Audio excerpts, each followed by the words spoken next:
and welcome to Read This Now, the weekly webcast where Brad Gustafson and I share two books that we love and we think you should read when, Brad? Do not delay, people. Read them right now, as the Right name now. implies. That's it. Don't wait. Do not wait. Speaking of not waiting, what have you been reading this week, my friend? All right. I am still on my promise list, for lack of a better word. I set aside a few books that I said, Brad, you love these books so much that even though you read them over the summer, you cannot not tell people about them. That was a double Yep. negative. And thank you for I not like busting it. me on that. It's the perfect use of it. I love it. Oh, nice. Okay. So I have been reading some other books, but this is one of the few that I just, my heart would be reminding me every day, like, you got to tell people about this book, Brad. So this one is by one of my favorite authors, and I'm going to make a couple predictions here. First, I'm going to predict there is a theme park based on this book or future series at some point. Okay. That's a bold prediction, right? Like, this book is worthy of a theme park. I don't know if I've ever said that before. What else? Actually, I'll make a confession.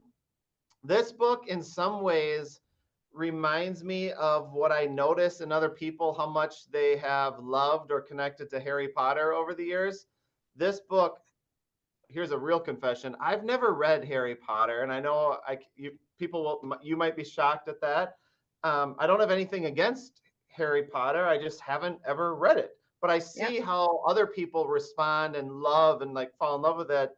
That's what I did for this book. So if I'm imagining how lots of other people feel about Harry Potter, I'm feeling like this book is all that and more. Okay. So have I set the expectation? That's a high bar. I'm waiting. Here I can't wait. is the book that deserves a theme park that I am telling you should be bigger than Harry Potter. It is right here. It is called Nick Blake and the Remarkables. And first, let me just say, this has some texture, so it makes you just want to like look at it, feel it. It is beautiful. It's a beautiful gorgeous cover. And why? I was really thinking hard about what to say, and I'll share a few reasons why I can't get this book out of my mind and why really you should read this now. But first, I was reading the back cover blurbs, and they're good. One of them stuck out as a little more specific than the others, and that instead of reinventing the wheel, I actually want to highlight that blurb. You know how sometimes blurbs are a little more like hyperbole, or they say like awesomest book ever, and you're like, okay, good to know, but what's it about? This one, I think, does a really nice job of sharing just how powerful the book is, but also gives you a little bit of the vibe, okay? So I think the person who wrote that is they are the author of The School for Good and Evil, and it's the series, Soman Chainani, okay? Okay. Here's the blurb. Angie Thomas, the author, creates a new Afro-future world that feels steeped in history and lived in by generations of real flesh and blood families. A remarkable achievement for a master author in a thrilling new arena. So just breaking that down a little bit, like what I loved, how they're calling it like an Afro-future world. This had everything that my sci-fi fantasy loving heart wants in a book. Mm-hmm. And it also had some really cool cultural elements at like just an authentic, it just feels like you're living in the real world. And it also had some cool history stuff. So I learned a little bit in the most authentic way possible. So like things that stuck out to me in this book, like what did I love about it? It had, so Nick Blake is the main character, young woman or girl. Her dad is what's called a manifestor, and that just means he has some magic abilities that not a lot of people know about. Or well, actually, her dad is pretty famous, but people are after the manifestors. Come to find out, Nick Blake, the daughter of a manifestor, might have some special talents of her own. Ooh. But anyway, the family gets a dog. Everyone sees it as a dog. But if you're a manifestor, you can see the dog for what it is. It's like an illusion. It's a pet hellhound, right? So that's like a cool little wrinkle that actually fits the plot of the story. Like, not everyone can see that it's a dog. Some people can tell that it's a hellhound. Nick Blake's uncle kind of cultivates and celebrates the magic in his niece or whatever, whereas the dad kind of downplays and is trying to protect her, right? So there's a little bit of a family dynamic, philosophical difference. But this book has things like shapeshifters. One of the things I love most were the antagonists in this book are just epic. Yeah. And someone told me once, or I read it somewhere, you can fall in love with a main character or a protagonist and they feel more powerful when the antagonists they face are real and terrible and Yeah. powerful and all the things. And Nick Blake comes across some that are just will have you on a roller coaster, and they're so unique. It feels like, and I have been to Harry Potter World in wherever that is, Florida, I think, Mm-hmm. and it's magical, it's quirky, it has the special, like the lingo and the things. This book had all those things, so I would just sit and beam and gush about it. But what I just really want to say is, I don't know if I've ever said a book deserves and needs a theme park. Like, I am planning, whenever that theme park is built, I'm going to go there because I'm in love with this book, and you really, really, Mm. really, really, really should read it now. I've talked more about this book. I kind of read it at a time in the year when I'm not Yeah. around a ton of other people, like during the summer. But I still have found a way, like, to just keep telling people, like, this is good, it's so good. So read this now, Jen, and everyone else. Okay, I'm convinced for sure. It's hard to believe, but the Harry Potter books came out, the first one anyway, over 20 years ago now. I mean, they're getting older, and I think there's rightfully been some criticism about the lack of inclusivity, not just in Harry Potter, but in fantasy of that time period in general. Very few authors were writing inclusive fantasy books at that time. And so we're seeing now, especially in response to, some of the comments made by their author too, authors of color and from marginalized communities deciding they want to create that same sort of fan world, an immersive world for kids that Harry Potter did, but in a more inclusive way where everyone's invited to the party. And I can't think of anyone better than like Angie Thomas to do it. I mean, there are other authors who are writing some incredible series right now that are inclusive, but Angie Thomas is such a powerhouse author that I'm really excited for kids to be able to find a fantasy home in the world she creates, because I'm sure it'll be epic and amazing. Yeah, and you and I have talked about the world she's created and other, Yes. books of hers, but this one, that's probably one of the reasons I love it so much. She wrote a powerhouse book in a powerhouse world that you just want to visit. You don't want to leave. And Yeah. I will also say, Jen, when you're talking about inclusivity, as a person of faith, when I'm reading, I tend to notice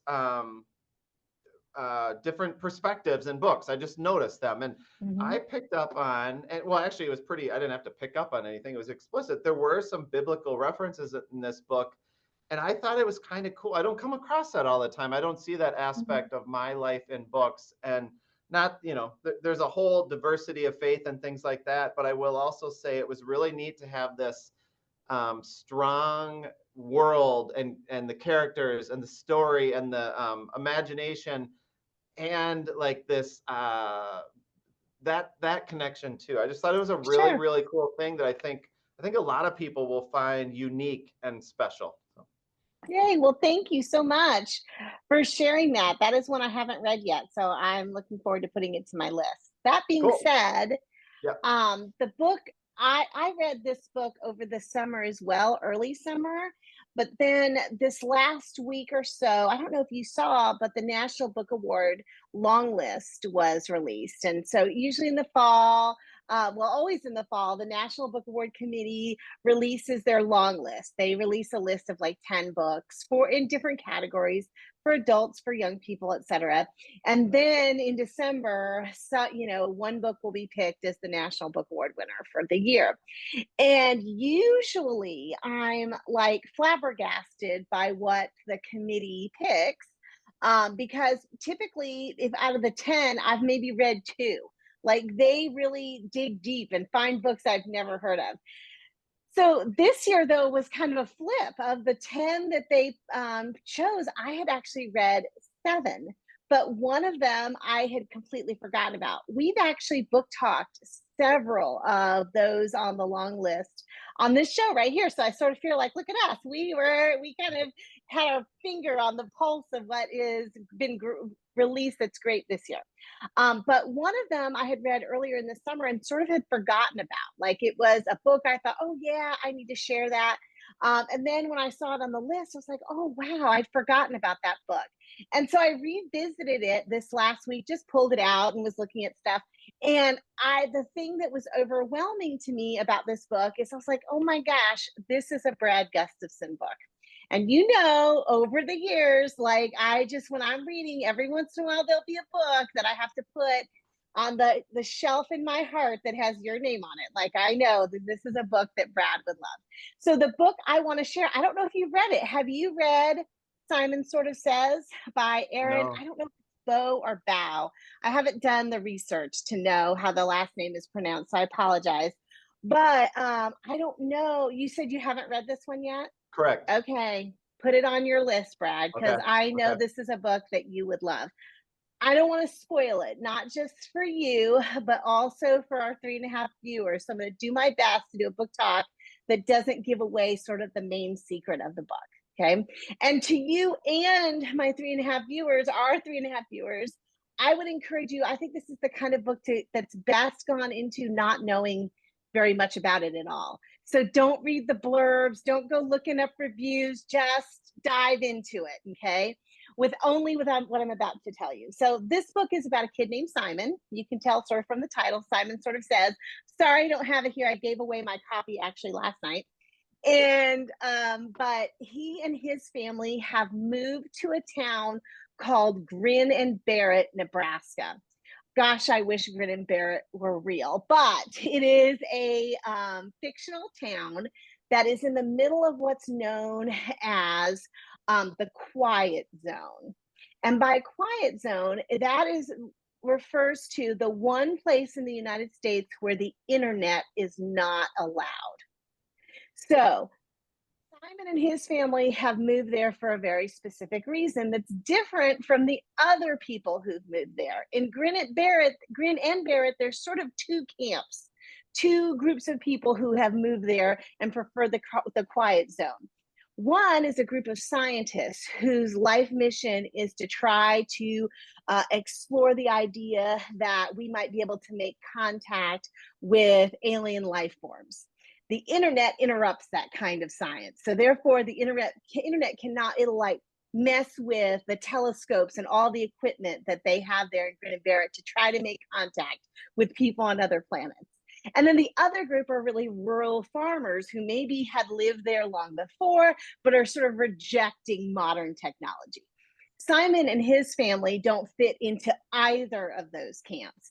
They've chosen to move to Grin and Barrett because Simon has a secret that he does not want anyone to discover. A secret that is all over the internet. A secret that pretty much ruined his family's life back in Omaha. And that both he and his parents are totally invested in keeping from the rest of the world. So as Simon and his family land in Grin and Barrett, Simon's life is consumed by this desire to make sure that none of the people he encounters ever find out who he really is. Of course, along the way, Simon makes some friends, and I got to tell you, his friend circle is one of my very favorite aspects of the book.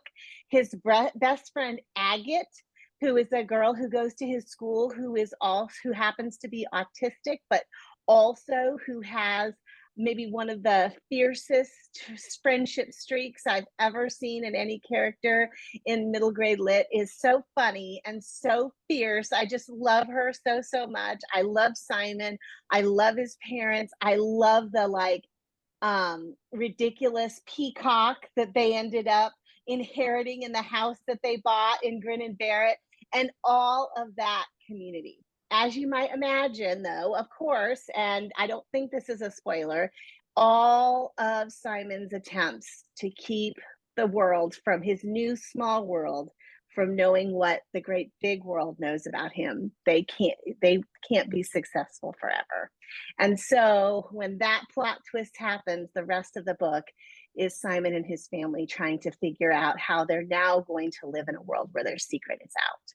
So it's this book is heavy in the sense that it deals with some heavy topics, but it is so funny and warm and heartfelt. I couldn't help but believe that Brad Gustafson would love it, and I think all of our 3.5 viewers will too. And it's been longlisted for the National Book Award, so I can't be too wrong about it, right? Simon Sort of Says by Erin Bow. I think you should read it right now, especially you, Brad.